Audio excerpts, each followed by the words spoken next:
Sud Radio, l'heure libre, 10h-11h. Bonjour à tous, bienvenue dans l'heure libre, 1 heure de décryptage de l'actualité des faits de société, 1 heure pour regarder l'actualité autrement.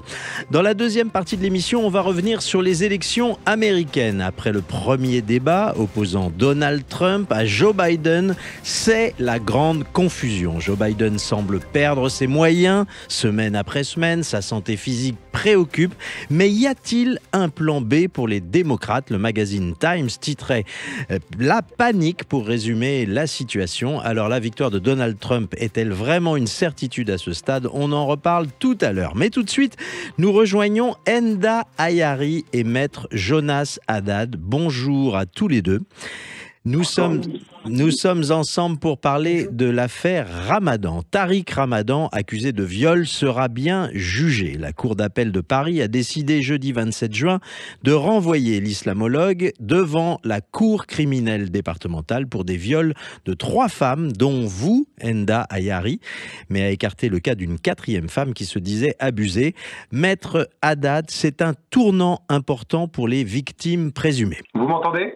Oui, on vous entend à présent. Oui, non, je disais oui, c'est un véritable tournant, pour la simple et bonne raison que ça fait plus de 7 ans, ou quasiment 7 ans maintenant, que cette affaire est en cours, qu'il y a eu des investigations, qu'il y a eu énormément d'enquêtes, de gens qui se sont prononcés, que M. Ramadan lui-même a été écouté des heures et des heures, donnant à chaque fois des versions différentes.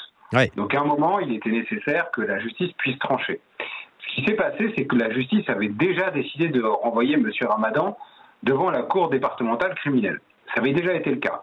Mais les avocats de M. Ramadan avaient décidé de faire appel, c'est normal, pour faire un peu durer la procédure et contester ce renvoi devant la Cour criminelle. Et là, de façon extrêmement curieuse, on peut le dire, il avait été, de la part du procureur, donc au niveau de la Cour d'appel, que les téléspectateurs et auditeurs comprennent bien, c'est que lorsqu'on va dans une Cour d'appel, voilà, il y a aussi un procureur. Et ce procureur-là, alors que depuis 7 ans, tout le monde mettait bien en cause M. Ramadan, puisqu'il y a eu une mise en examen, puisqu'on l'a renvoyé devant une cour criminelle départementale, là, d'un seul coup, tout a été effacé. Et on proposait alors que Enda Ayari, que vous allez interroger dans quelques instants, ne soit même pas interrogé, n'ait même pas droit à un procès.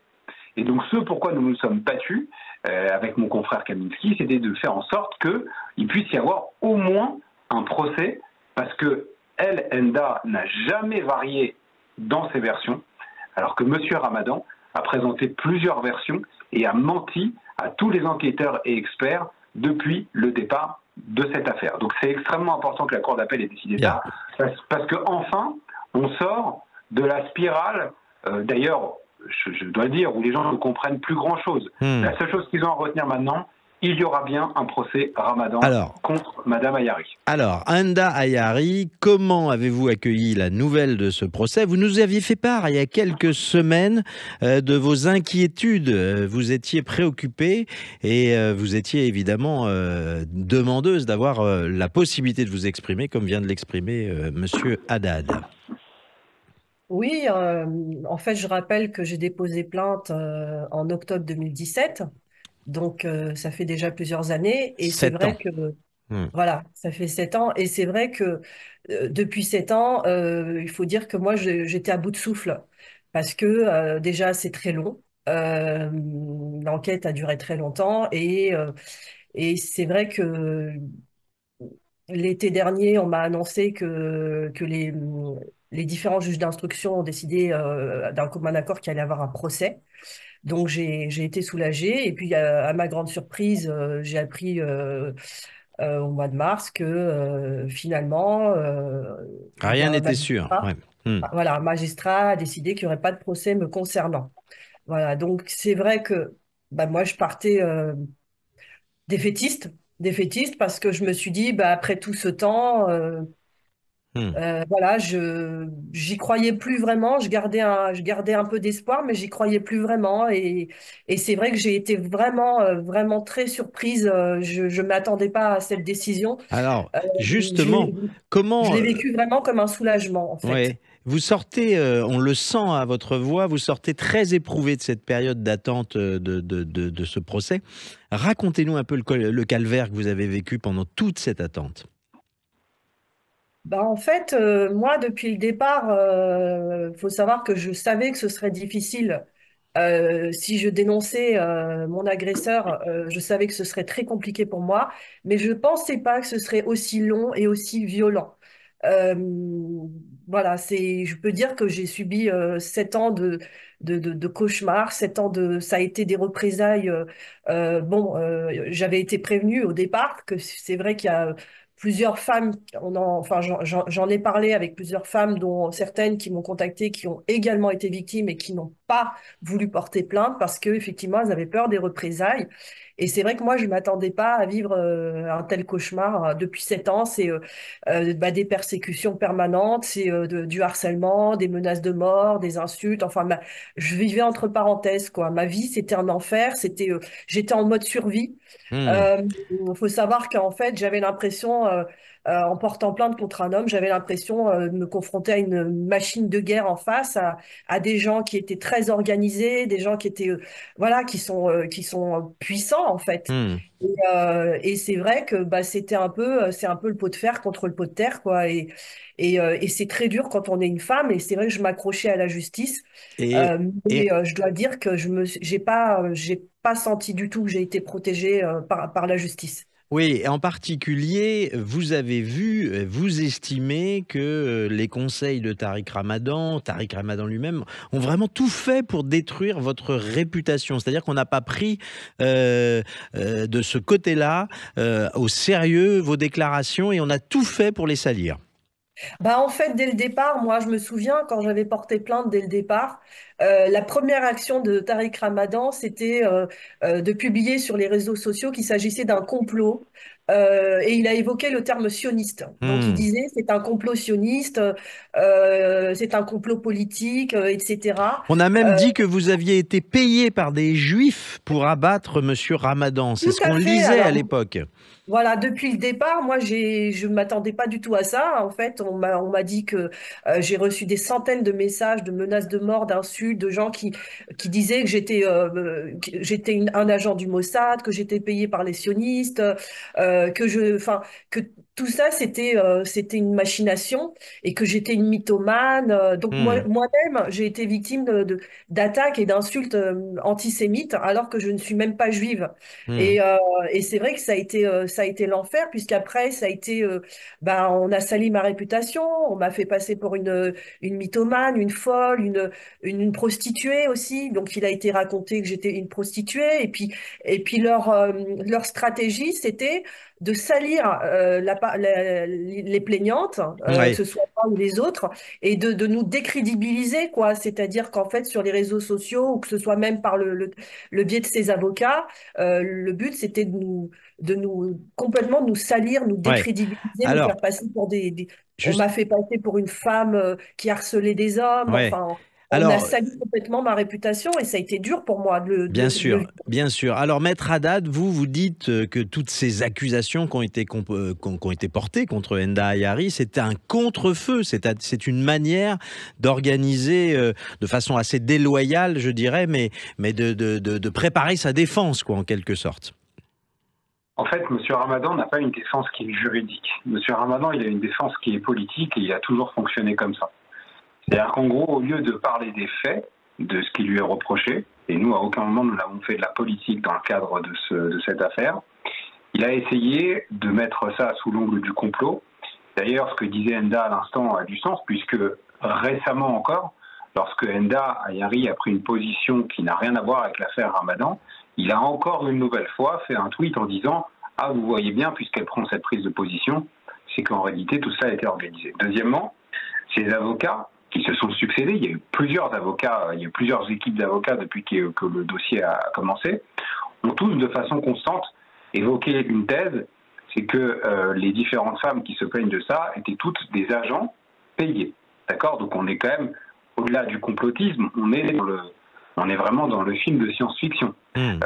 On parlait de l'audience dans laquelle la Cour d'appel a décidé finalement qu'il y aurait bien un procès. C'est la thèse qui a été évoquée. Alors là, on a changé de pays. C'était un autre pays du Golfe qui était accusé d'avoir payé des femmes. Et donc en fait, si vous voulez, à aucun moment, M. Ramadan se croit obligé de simplement répondre sur les faits. Ouais. Donc il va parler de tout le reste, sauf des faits. Et donc c'est ce qu'on appelle une défense de rupture. Et encore une fois, moi je dis, ça fait 7 ans que j'ai cette ligne qui est très, très tracée.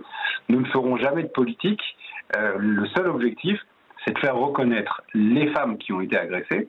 Et deuxièmement, que celles qui n'ont pas été agressées ne se mélangent pas à cela. Et enfin, celles qui ont été agressées mais qui n'osent pas parler, se sentent autorisées à parler. Parce que c'est ça le problème depuis le départ de cette affaire. C'est que même avec Enda, quand on a commencé en octobre 2017, pendant quelques mois, il y avait plein de femmes qui nous écrivaient, et évidemment pour les protéger, je ne dévoilerai pas leur identité, mais qui disaient « mais j'ai pas envie de le faire, parce que si je le fais, je ne sais pas ce que je vais me prendre Ouais, bien ». Et sûr. donc en fait, quand il fait cela et qu'il met en cause Enda, c'est aussi pour éviter que d'autres femmes aient l'idée de le faire et se Bien disent sûr. bon, dans le rapport entre l'attaquer et ne rien faire, je préfère ne rien faire. Alors, vous parliez de 7 ans d'instruction. Est-ce que c'est particulièrement, je dirais, lent par rapport aux autres affaires de viol que vous avez pu avoir l'occasion de traiter ou d'observer? On a l'impression, en tout cas, que ce procès a pris son temps pour être là. Et d'ailleurs, avez-vous la date exacte de ce procès à l'heure où nous parlons? Non, on n'a pas la date exacte. En revanche, pourquoi c'est aussi long? Il y a une conjugaison de deux choses. D'abord, première chose, évidemment, mais ils utilisent les voies que leur autorise la justice. Ils n'inventent rien. Il y a des techniques dilatoires de la part des avocats de Ramadan. C'est-à-dire qu'en gros, ils font des choses où chaque acte de procédure est mis en cause. Je vais même vous donner un exemple. Il y avait une expertise qui est venue expertiser et M. Ramadan et Mme Ayari, et on a remis en cause l'expertise. Donc on a fait appel. Donc tout ça, ça dure des mois et des mois à chaque fois. Vous voyez, on remet en cause l'expertise parce qu'il se trouve que l'expert s'appelait Zaguri et qu'il était juif. Et donc comme il était juif, il était censé ne pas avoir une expertise neutre. Et donc en fait, ça, vous voyez, vous perdez plusieurs mois par rapport à ça. Donc ça, c'est un premier point. Un deuxième point à côté de ça, c'est que cette affaire, il y a des choses que je ne peux pas vous dire, mais qu'elle a aussi des implications qui sont des implications internationales, et que donc pour avoir des actes d'enquête internationale pour confronter certaines personnes, il y avait besoin d'avoir des échanges avec les justices d'autres pays, et donc ça a pris le temps que ça a pris. Donc il y a à la fois un côté volontaire de la part du côté Ramadan de faire traîner les choses pour éviter une condamnation, c'est normal, ça, je dirais qu'ils exploitent toutes les voies judiciaires, et d'un autre côté, un côté tentaculaire à cette affaire qui fait que ça prend beaucoup de temps. Parfaitement entendu. Le procès Tariq Ramadan aura bien lieu. Comment prépare-t-il sa riposte? On continue d'en parler tout de suite sur Sud Radio avec nos invités. Sud Radio, l'heure libre, 10h-11h. De retour dans l'heure libre, votre rendez-vous du samedi matin pour regarder l'actualité à la loupe. Avec nous ce matin, maître Jonas Haddad et Enda Ayari, une des victimes de Tariq Ramadan, une des femmes qui va témoigner au procès de celui-ci. Nous allons continuer de parler donc de l'affaire Tariq Ramadan, accusé de viol. La Cour d'appel de Paris a décidé en effet jeudi 27 juin de renvoyer l'islamologue devant la Cour départementale criminelle pour des viols de 3 femmes, dont Enda Ayari. Alors Enda, vous me disiez hors antenne, je ne sais pas comment j'ai fait pour tenir le coup encore jusqu'à aujourd'hui. Je crois qu'un procès était à la moindre des choses après autant de souffrances. Les victimes en France ne sont pas vraiment protégées. Oui, tout à fait. C'est vrai que moi, je me suis accrochée depuis le début à la justice, puisque de toute façon, j'ai pas d'autres armes pour me défendre que la justice, et j'y crois. Et c'est vrai que ça a été très long, mais mais pour moi, ce qui était important, c'est que je puisse m'exprimer, que je puisse faire face à mon agresseur, que je puisse raconter ce que j'ai vécu et aller jusqu'au bout. Parce que le, le fait de me priver de ma parole, de me priver de ce procès, je sais pas, c'est comme si que la justice me mettait un couteau, m'achevait, quoi, parce que c'était une manière de m'empêcher de m'exprimer, de m'empêcher de libérer ma parole. Et moi, je disais à toutes les femmes, depuis que j'ai porté plainte, que c'était important, que c'était très important de libérer sa parole quand on a été victime d'une agression sexuelle. Et moi, je veux y croire jusqu'au bout. J'ai toujours cru en la justice. Et c'est vrai que même si j'ai eu des moments de doute, parce que c'est très long, ben, j'ai vraiment vécu cette décision comme un grand soulagement. Et vraiment, Ouais, je garde espoir, vraiment, et d'accord. j'espère. que je serai entendue et que je pourrai, que la vérité pourra éclater enfin et que la justice sera rendue comme il se Alors, doit. Maître Haddad, on a vu tout à l'heure comment la défense de Tariq Ramadan a cherché à discréditer la parole d'Enda Ayari. Je voudrais qu'on revienne aussi sur quelque chose de très singulier dans ce dossier. La défense de Tariq Ramadan a aussi apporté des faux témoignages pour ternir les déclarations d'Enda Ayari. Qu'en est-il exactement? Il y a notamment un homme dont le témoignage fragilisait la plainte d'une des accusatrices de Tariq Ramadan, qui depuis a été condamné à 10 mois de prison ferme pour faux. Donc ça veut dire qu'on a utilisé des gens dont la réputation est quand même assez douteuse à ce stade, maître. Bah oui, c'est comme on disait en début d'émission, en fait, on a utilisé tout ce qui permettait de faire durer, donc de perdre du temps, et de salir les victimes. Ça a toujours été la stratégie, pour éloigner de potentielles autres victimes de vouloir procéder. Et effectivement, quand vous n'avez pas beaucoup d'arguments et que vous demandez à quelqu'un de faire un faux témoignage devant la justice, vous n'allez pas prendre un honnête citoyen. Ouais. Un honnête citoyen, même s'il est de votre côté, il va dire « t'es gentil, mais moi je ne vais pas aller témoigner faussement devant la justice ». Donc vous prenez quelqu'un qui est un peu en marge, et effectivement, il y a des gens qui sont mis à raconter n'importe quoi. Après, je pourrais refaire la liste, notamment des gens en plus qui étaient censés être assermentés, etc. Mais j'ai pas envie de remettre une pièce sur ce qu'ils ont dit, parce qu'en fait, c'est tellement ridicule, ils ont tellement sali nos clientes, qu'à un moment, voilà, je pense qu'il faut passer à autre chose. Oui, mais si vous me le permettez, quand même, je voudrais dire un mot de ce témoin. C'est un fonctionnaire assermenté qui avait raconté, dans une attestation datée du 27 novembre 2017, transmise à la justice, qu'il avait rencontré Madame Ayari en mars 2013. Celle-ci cherchait alors, soi-disant, à obtenir des conseils juridiques, etc. Elle lui aurait alors fait des avances et l'aurait menacé quelques jours plus tard de porter plainte pour viol contre lui s'il ne consentait pas à avoir une relation sexuelle avec elle. Et c'est cet homme qui a été condamné pour faux. Selon une source policière, ce témoin, qui est un ancien douanier de 44 ans, donc a été condamné à 10 mois de prison ferme pour faux. Il est par ailleurs mis en cause dans une affaire de viol, lui pour le coup, ainsi que dans une affaire de séquestration. C'est-à-dire que là, on n'utilise pas, je dirais, les perdreaux de l'année. Cet homme a aussi été arrêté par la police en 2015 pour des faits qui vont être jugés aux assises, qui auront été déjà jugés aux assises en 2019. C'est quand même des méthodes, on n'ose pas les qualifier, quoi.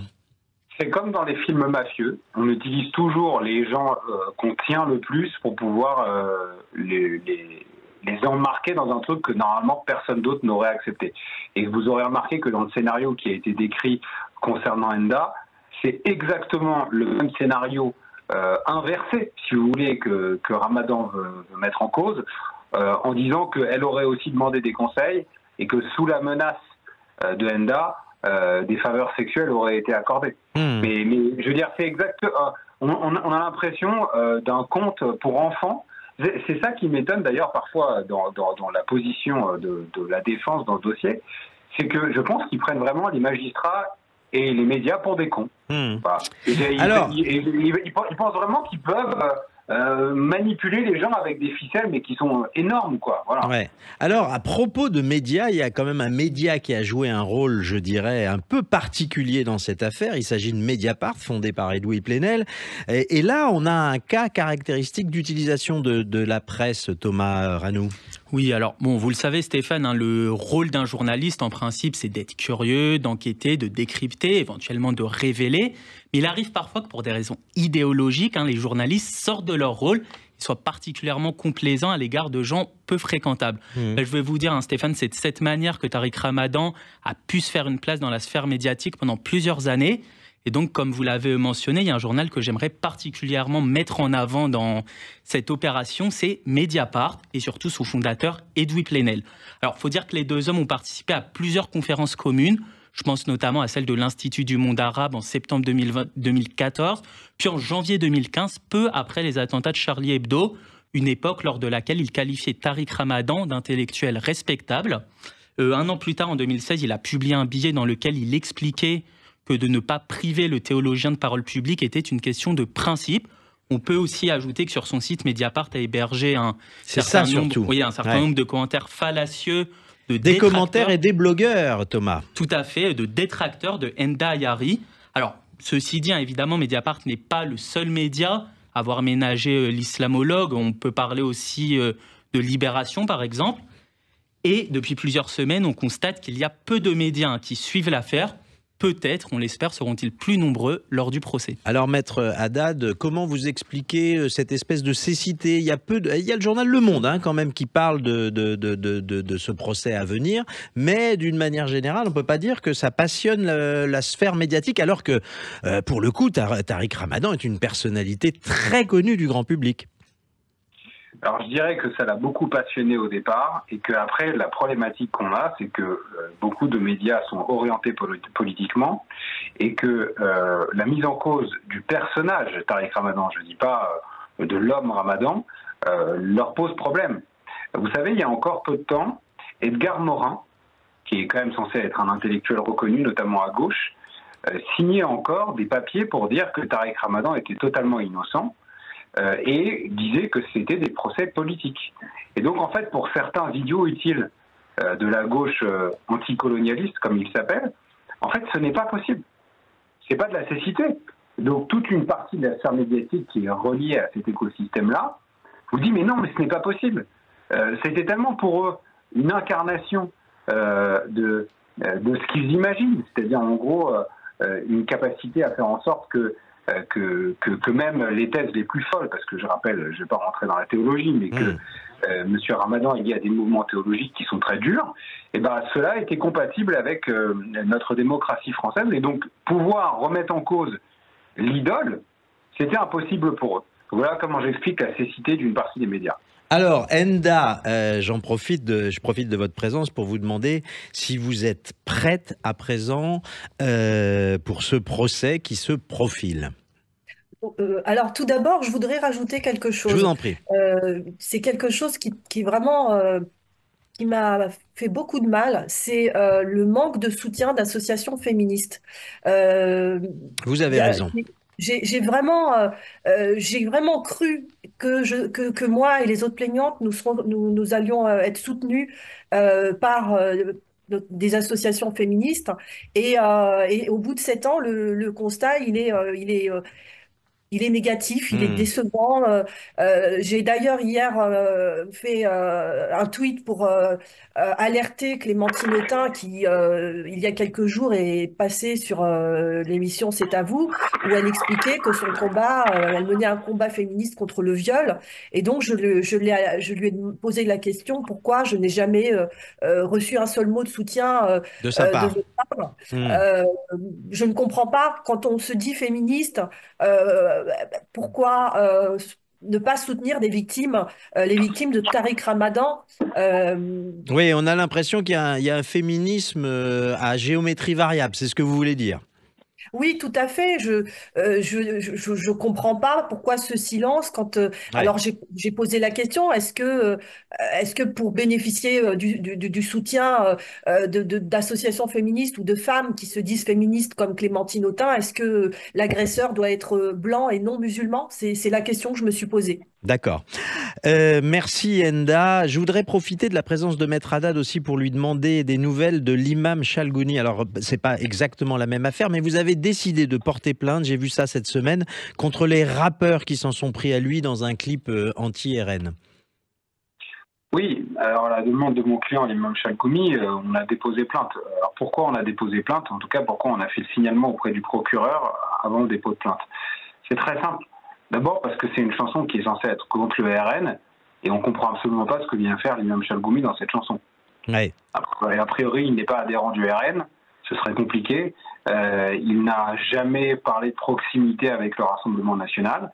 Et en fait, sans faire de mauvais jeu de mots, il s'est pris véritablement une balle perdue par des rappeurs, entre guillemets.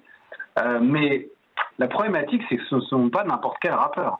Ce clip, quand même, coalise un certain nombre de rappeurs qui sont extrêmement connus. Ouais. Et donc, on n'a pas compris pourquoi. Et juste pour que les auditeurs aient bien en tête les paroles de ce rap, c'est je fais comme Ramzan Kadyrov, je recharge ma Kalachnikov et je nique l'imam Chalgouni. Eh ben, dis-donc. Donc, entendu, quel voilà. rapport avec le RN? Entendu. Merci Maître Haddad, merci Enda Ayari d'avoir été avec nous. Nous suivrons évidemment ce procès. Dans un instant, restez avec nous. On va parler des élections aux États-Unis. C'est la panique côté démocrate. Joe Biden peut-il encore faire autrement que se retirer? On en parle tout de suite avec de nouveaux invités sur Sud Radio.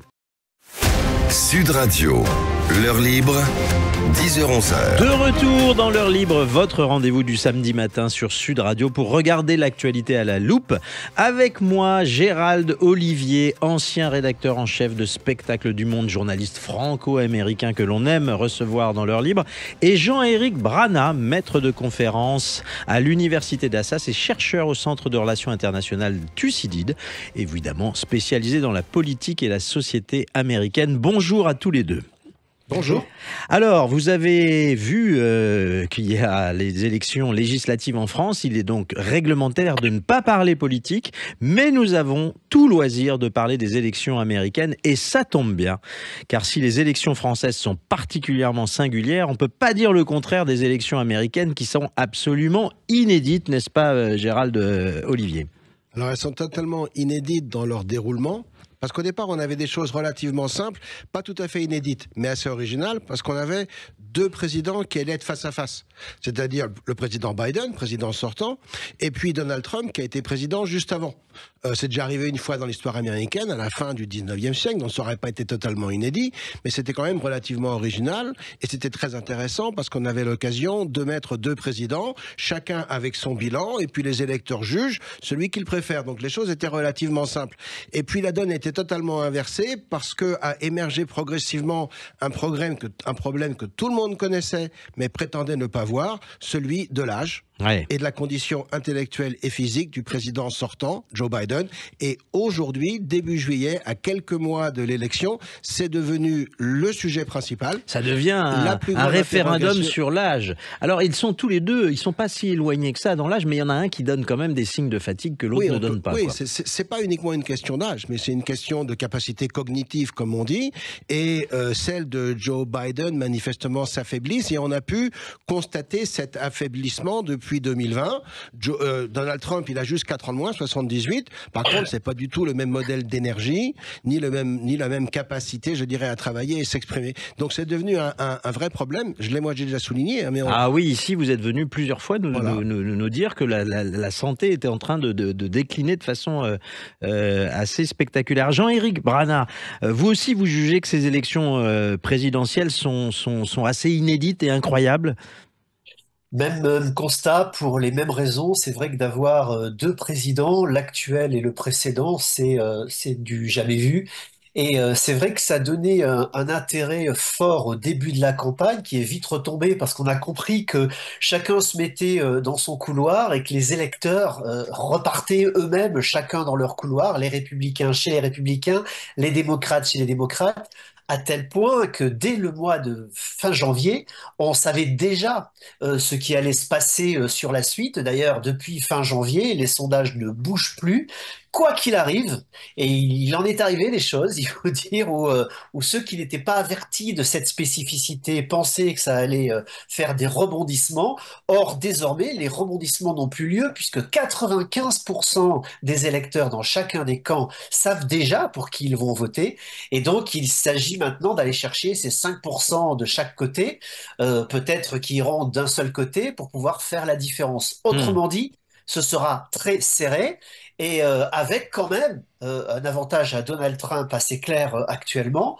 Et ça, on le sait encore une fois depuis le début de l'année. Ouais. Alors, je voudrais qu'on dise un mot de ce premier débat, hein, même s'il date du jeudi 27 juin, entre Joe Biden et Donald Trump. On a vu Joe Biden avec la voix chancelante, un débit très monocorde, de longs silences. Loin de convaincre, je dirais, le président américain est apparu extrêmement fragile et hésitant. Est-ce que ça vous a frappé? Vous avez évidemment regardé ce débat, Jean-Éric Brana. Oui, mais moi, j'ai pas vu ce que vous venez de dire. J'ai pas vu un président qui avait de longs silences, puisqu'en réalité, il n'y a pas eu de silence. Il y a eu, au contraire, un débat qui était même très rythmé, puisqu'il n'avait que 2 minutes chacun pour s'exprimer, puis ensuite, c'était à l'autre de parler pendant 1 minute, ce qui fait que ni l'un ni l'autre n'a pu réellement dire grand-chose. Ce qui s'est passé, par contre, c'est que l'écran était coupé en deux quand Donald Trump parlait. il est vrai que Joe Biden avait l'air en très mauvaise posture. Il ne bougeait pas, il avait un air cadavérique, très blanc, la bouche ouverte, avec un costume très noir, cheveux tirés en arrière. Tout ça donnait une posture inquiétante. Je vous l'accorde très volontiers. Au bout d'un quart d'heure, tout le monde, qu'il soit de gauche ou de droite, se disait que c'était très Hmm. compliqué. Et ça a continué quasiment jusqu'à la fin. Il y a eu un petit sursaut à la fin. Rajoutez à cela que Joe Biden souffre d'un bégaiement depuis qu'il est petit et que avec l'âge ça s'accentue un petit peu, ce qui ferait que il a à des moments hésité sur certains mots, ce qui a permis à Donald Trump de sortir cette phrase qui était assassine mais de bonne guerre. Je n'ai pas compris ce que vous avez dit. D'ailleurs, personne n'a rien compris. Je ferme les guillemets. Et ça a été le tournant de ce débat qui a fait que Hmm. effectivement Joe Biden a pris ce débat en pleine figure. Alors, Gérald Olivier, vous l'avez vu vous aussi le Ah débat? oui, je l'ai vu absolument. Moi, je serais beaucoup plus sévère envers Joe Biden que Jean-Éric. Ce qu'il faut souligner d'abord, c'est un débat le 27 juin. Pourquoi le 27 juin? On est à 4 mois et demi du scrutin. Les débats présidentiels, ils ont lieu au mois d'octobre, Oui. quelques semaines avant le vote. Là, on est avant l'été, on est avant même les conventions nationales. Ni l'un ni l'autre des deux candidats n'ont été officiellement investis par leur camp. Donc pourquoi faire un débat aujourd'hui? Eh bien, en fait, pour deux choses. Un, Joe Biden espérait relancer sa campagne, qui piétine depuis un certain temps. Deux, ses conseillers et les démocrates voulaient donner la preuve aux électeurs qu'il avait la capacité ou les capacités intellectuelles et physiques d'assumer son rôle de président aujourd'hui et de l'être encore pour les 4 ans à Et venir. alors, c'est raté cette l'inverse occasion. c'est Eh oui. totalement raté. Ouais. Et c'est pourquoi moi je serais beaucoup plus sévère que Jean-Éric, parce que pour moi le débat Joe Biden, on les attendait tous les deux. Mhm. On attendait Trump sur le contrôle de son tempérament. Il allait être provoqué et fallait qu'il reste calme pour montrer qu'il méritait d'être renvoyé à la Maison-Blanche. Ouais. Ça, c'était l'enjeu pour lui. Joe Biden, comme le disait Jean-Éric plus tôt, on les attend pas sur leur programme, ils sont connus par cœur. On les attend pas sur leur position. On attendait Joe Biden sur la démonstration de ses capacités cognitives. Pour moi, il a perdu le débat à la première seconde quand il est monté sur scène, quand on l'a présenté. Il marchait avec difficulté. Il a levé la main pour saluer une foule qui n'était pas là, puisque le débat n'était pas en public. Ah oui. Il a pointé vers un pupitre pour être sûr que c'était bien celui-là, et on l'a senti frêle et fragile. La première question qui a été posée, c'était sur le sujet de l'inflation. Elle a été incapable d'offrir une réponse cohérente, et dès là, il avait perdu le débat. Et c'est pas tant ces silences. Oui, l'idée qu'on voyait son visage pendant qu'il écoutait Donald Trump et qu'il avait un air hébété, l'air de quelqu'un qui comprend pas trop ce qui se passe, mais même lorsqu'on lui demandait de s'exprimer et d'apporter des réponses cohérentes, il en était incapable. Ouais. Et d'ailleurs, Donald Trump a dit à plusieurs reprises « Je n'ai rien compris à ce que vous avez dit et je ne suis pas sûr que les spectateurs aient compris quoi que ce soit plus que moi. » Vous êtes d'accord? Vous trouvez notre ami Gérald Olivier un peu sévère, Jean-Éric Brana? Non, non, ben c'est sa lecture. Elle est plus sévère que la mienne, dont Hmm. acte. Mais on se rejoint sur l'essentiel, effectivement. Et ce serait idiot d'avoir une autre version, puisque c'est la Hmm. version que tout le monde a vue. Donc, effectivement, c'est un peu Alors, difficile de Alors, dire autre chose. alors justement, ça fait quand même des semaines que vous nous alertez, Gérald Olivier, sur la santé chancelante de Joe Biden. Je voudrais demander à Jean-Éric Brana, parce que je ne l'ai pas entendu sur cette question, s'il y a possibilité de changement de candidat chez les démocrates, pourquoi ce n'a pas été encore évoqué sérieusement? Ah bah déjà parce que la santé cognitive de Joe Biden ne va pas mal, hein, contrairement à ce que dit Gérald, à moins s'il a des infos secrètes particulières qu'on lui a pu lui communiquer. Écoutez, sur le mois de juin, je vais vous dire, Joe Biden a parcouru le monde, hein, 3 pays. Il est venu en France, il est allé au G7, il a eu 145 événements de campagne. C'est un homme qui travaille très dur, je veux dire de 6 heures du matin jusqu'à 22 heures ou 23 heures le soir, comme les présidents le font d'habitude. Donc, bon, c'est pas un homme qui me semble particulièrement fatigué. C'est vrai qu'il a des problèmes de santé. C'est vrai que ça s'est dégradé depuis le mois de mars. Il a notamment ce problème de dos, ses nerfs qui se sont bloqués, qui font qu'il a des difficultés à marcher. Est-ce qu'on doit disqualifier quelqu'un parce qu'il a un handicap? C'est un peu sévère et un peu déplacé à mon sens. alors que Donald Trump ait cette rhétorique d'expliquer qu'il est sénile, ça fait la suite à Joe l'endormi. Joe l'endormi, ça fonctionnait pas. C'était un moment où justement les Américains avaient besoin d'être protégés. On était en 2020 et ça s'est retourné contre Donald Trump puisque les Américains ont finalement choisi Joe Biden puisque l'endormi avait l'air plus protecteur et plus rassurant que l'excité. Mais aujourd'hui, on est dans un autre temps. On n'est plus en 2020. Cette campagne est un peu déloyale, hein, on tape en dessous de la ceinture, pourquoi pas, mais ce serait bien quand même de passer à un autre niveau et je crois que la politique mérite mieux simplement que des noms d'oiseaux. Je le répète, les médecins n'ont pas déclaré que Joe Biden avait un problème particulier. Peut-être maintenant, après ce débat, Joe Biden aurait tout à fait intérêt à aller, par exemple, répondre sur le problème cognitif que lui adresse Donald Trump tout le temps. D'ailleurs, ils devraient le passer tous les deux et puis avoir un check-up complet parce que les deux sont très vieux. Et en réalité, ce que les Américains reprochent à ces deux-là, c'est qu'ils sont très vieux. 78 et 81, pardon, mais c'est du jamais vu, hein, deux candidats de haut niveau à ce niveau-là. On préférerait que les candidats aient la soixantaine. Et ça rassurerait tout. On va se retrouver dans un instant. Les sondages donnent Trump gagnant, en tout cas pour l'instant, et on va se demander s'il existe encore une possibilité de barrer la route du Capitole à Donald Trump. À tout de suite sur Sud Radio avec nos deux invités.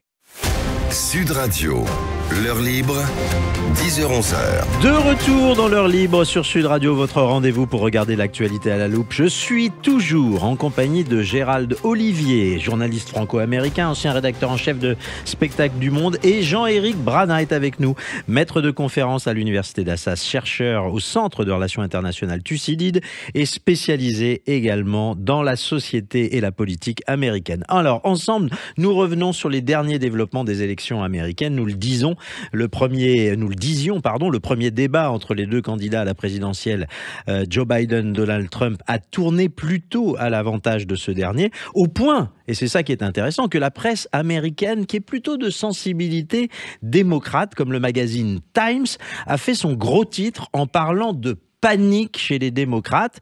Je pourrais citer également un éditorial cinglant du New York Times signé de Thomas Friedman qui se présente lui-même comme un ami du président américain Biden et qui dit que le président n'est pas en position de briguer une réélection. On pourrait citer aussi Maria Shriver, la nièce du président JFK, fidèle allié de Biden qui a écrit sur les réseaux sociaux que sa prestation lui avait brisé le cœur. C'est rare quand même, Gérald Olivier, de voir la presse démocrate s'inquiéter à ce point. Oui, c'est très rare, mais c'est à la hauteur des conséquences de ce débat. Et je suis tout à fait en désaccord avec ce qu'a dit Jean-Éric avant la pause. C'est pas une question de handicap, c'est pas une question de mal au dos.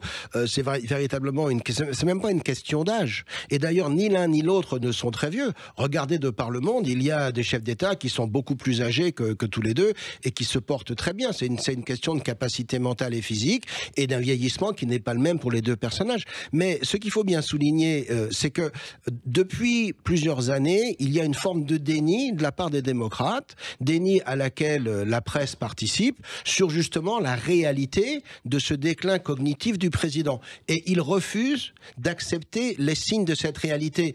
Dernier exemple, c'était le fameux rapport du procureur Robert Hur. Souvenez-vous, il y a eu une enquête concernant Joe Biden sur sa détention de documents classifiés. Elle a été menée par un procureur indépendant qui l'a interviewé à 2 reprises, et c'était en 2023. Dans son rapport, il a écrit « Je ne vais pas inculper ce monsieur parce que c'est un vieil homme bienveillant mais qui a des pertes de mémoire ».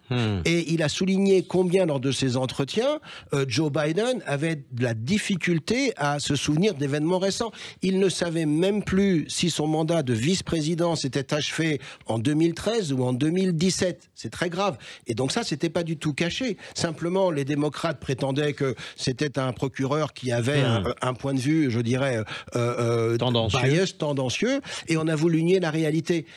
Et c'est pourquoi l'impact du débat a été si puissant. C'est parce qu'un certain nombre d'électeurs se sont rendus compte qu'on leur mentait depuis des mois. Que ce que certains disaient, c'était pas de la manipulation, c'était pas des fausses vidéos, c'était la réalité sur l'état intellectuel, physique et mental du président. Alors, on va pas faire toute la matinée sur la santé de Joe Biden, dont on comprend qu'elle n'est quand même pas autre chose que chancelante, mais je voudrais profiter de la présence de Jean-Éric Brana pour lui demander ce qui va se passer à la convention démocrate qui se réunit au mois d'août, c'est-à-dire le mois prochain. Est-ce que vous pensez en particulier que les démocrates vont décider d'un changement de candidat, Jean-Éric Brana? Alors, ça en prend le chemin d'abord parce que, quoi qu'on pense de ce débat, il a quand même des conséquences dramatiques. D'abord, tout le monde a un avis désormais. Et que vous disiez que Joe Biden a, pardon, merdé, c'est ce qu'il dit lui-même, ou qu'il a été fatigué, ou qu'il est de santé fragile, ou qu'il est même sénile, ça change rien. Ça parle beaucoup. Et comme ça parle beaucoup, ça se diffuse. Il reste 120 jours d'ici l'élection et en 120 jours, il ne retournera pas à la machine. Donc il faut effectivement maintenant l'extraire de cette campagne et placer quelqu'un d'autre sur Oui, le mais siège alors du... qui? C'est ça la question, évidemment. Il n'y en a pas 150, hein, il n'y en a qu'une seule qui peut prendre la place désormais, c'est Kamala Harris. Pourquoi? Parce que d'abord, elle a déjà été adoubée par les démocrates en 2020 et puis par le peuple américain. 81 millions de personnes ont voté pour le ticket Biden-Harris. Ensuite, parce qu'elle est déjà dans la campagne. Depuis le mois de janvier, c'est elle qui tient la campagne, hein, faisant 3 meetings par jour dans 3 États différents à chaque fois, qu'elle est populaire auprès des jeunes, dans les universités, elle a eu un vrai succès, auprès des minorités et auprès des femmes. 3 points sur lesquels Donald Trump a progressé et Joe Biden a perdu du terrain ces derniers temps. Alors, c'est elle désormais qui pourrait prendre la machine, et puis il reste le trésor de guerre, hein, 240 millions de dollars qui ont été ramassés par la campagne Biden, qui lui serait attribuée, puisqu'elle est déjà sur le ticket, la FEC, c'est-à-dire la commission de contrôle des opérations électorales, lui attribuerait ce trésor de guerre. Ouais. Si c'était un autre candidat, il devrait repartir à zéro. Et ça, croyez-moi, c'est une bonne raison. Ça, c'est Enfin, oui, alors ça expliquerait que elle lui soit préférée elle soit préférée à Michelle Obama, parce qu'on a parlé aussi de l'hypothèse Michelle Obama. Absolument. Non, Michelle Obama Michelle Obama n'en veut pas. Elle n'en veut pas. Non, je suis d'accord avec Jean-Éric. Hein. Oui. Je suis d'accord avec Jean-Éric sur 2 points. 1, Joe Biden va être remplacé. 2, c'est Kamala Harris qui tient la corde pour prendre sa place.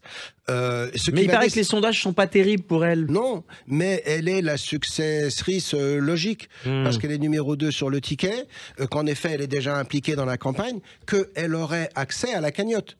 Un autre candidat n'aurait pas accès à la cagnotte. C'est de l'argent qui est destiné à Joe Biden et à la cause de Joe Biden dont elle fait partie. Donc l'avantage qu'elle a, et puis elle a une certaine légitimité parce qu'elle est déjà en place.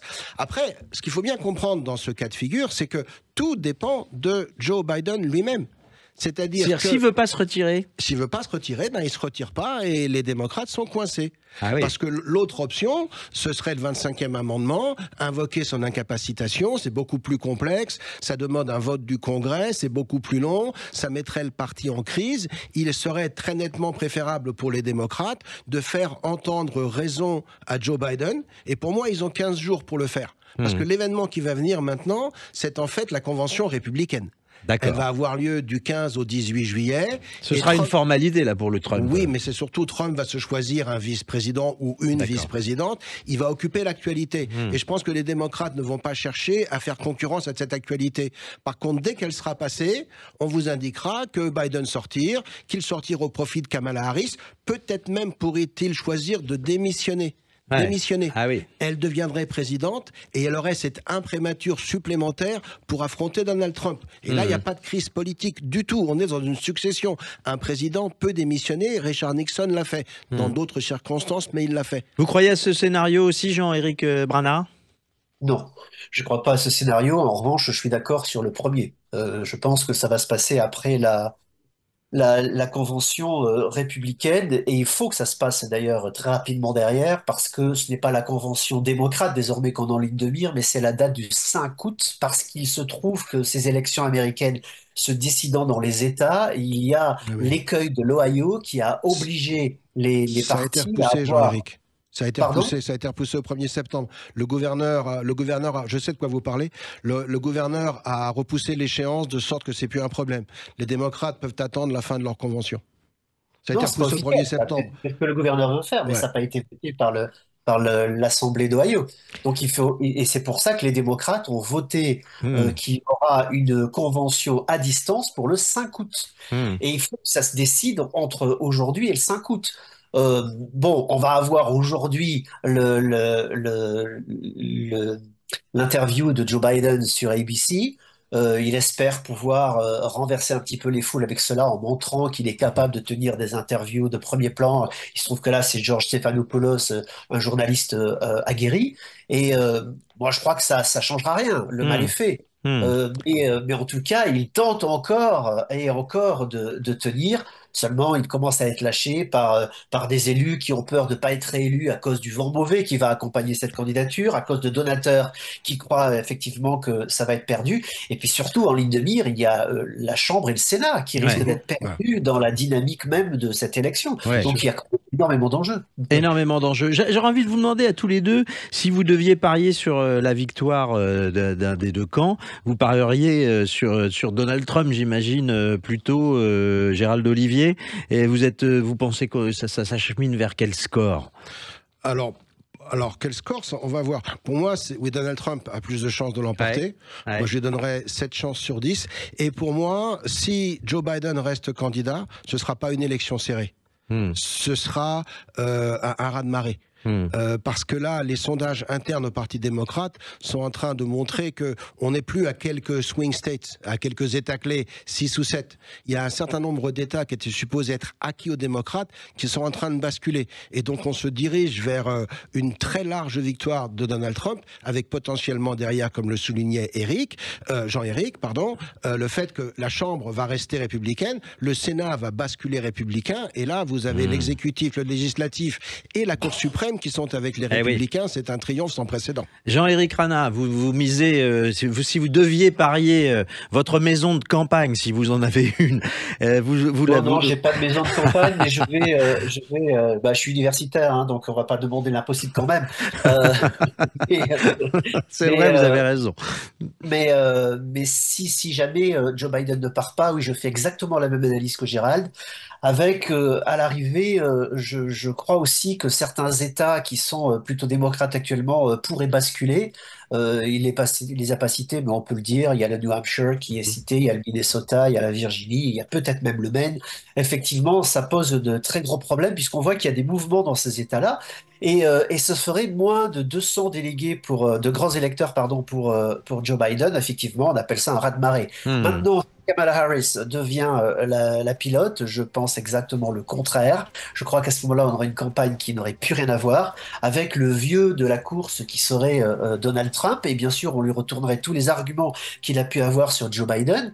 On pourrait parler de sénilité à ce moment-là pour lui aussi, et ce serait aussi déloyal, mais ça va se faire. Et puis, il y aurait une dynamique qui serait tellement forte du côté de Kamala Harris au niveau des femmes, des minorités, que ce soit hispaniques ou afro-américains ou asiatiques. Et en Asie, si vous regardez les journaux asiatiques aujourd'hui, ils sont totalement surexcités à l'idée que Kamala Harris puisse devenir la patronne de la Maison Blanche, que ça créerait effectivement en 4 mois un vent nouveau sur un vent nouveau dont personne ne voulait, je le rappelle, personne aux États-Unis ne voulait de cette campagne. Juste un mot, très brièvement, je voudrais signaler votre ouvrage, Gérald Olivier, Cover Up, chez Confident. Oui, juste un mot, même si c'est Kamala Harris, ça n'empêchera pas une victoire de Trump. Elle sera plus serrée, mais Trump l'emportera. Entendu. Merci à tous les deux. Vous nous avez bien décrypté ce moment clé des élections américaines. J'exprime le vœu de vous réinviter à nouveau pour parler des élections à la rentrée. Avec plaisir. Vous pouvez retrouver notre émission sur la chaîne YouTube de Sud Radio. La semaine prochaine, on se retrouve samedi 10h.